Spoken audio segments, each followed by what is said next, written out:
Dans cette vidéo, si le Créateur le permet, je vais mettre en évidence deux cas de figure que j'ai pu constater de manière récurrente sur mon chemin. Deux façons d'être trompés en religion. La première concerne ces traditionalistes qui deviennent coranistes et qui pour la plupart restent exactement les mêmes personnes au fond.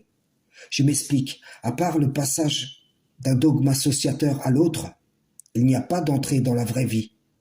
Pas d'ouverture du cœur à l'islam. Pas de transformation en un homme nouveau, une femme nouvelle.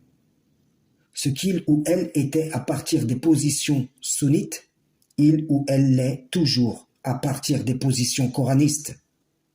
Et donc, à quel moment ces gens sont entrés dans la religion du Tout-Puissant? Puisque, au-delà de ces rivalités de posture, il n'y a aucun véritable changement, donc aucune vraie guérison à l'horizon. C'est là qu'on voit que les concepts forgés sur le dos des écrits divins sont des idoles spirituelles, incapables de donner un chemin salvateur pour l'homme, si ce n'est en fausses promesses. Des idoles qui s'approprient les informations des révélations pour en exulter et entrer par elles en rivalité.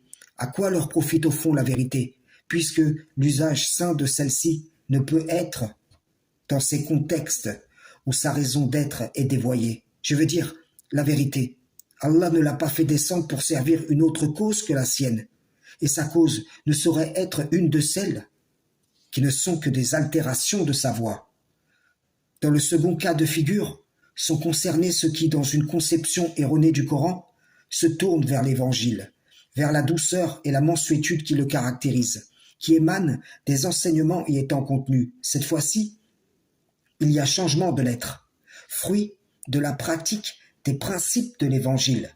Mais à quoi ces changements serviront-ils à ceux qui, en se tournant vers cette part de l'Écriture, adoptent un concept qui fait d'un homme une divinité, de la divinité une trinité, d'une grâce délimitée une grâce illimitée, qui s'approprie une promesse divine pour la reformuler en tromperie, bernant des générations d'hommes jusqu'à nos jours.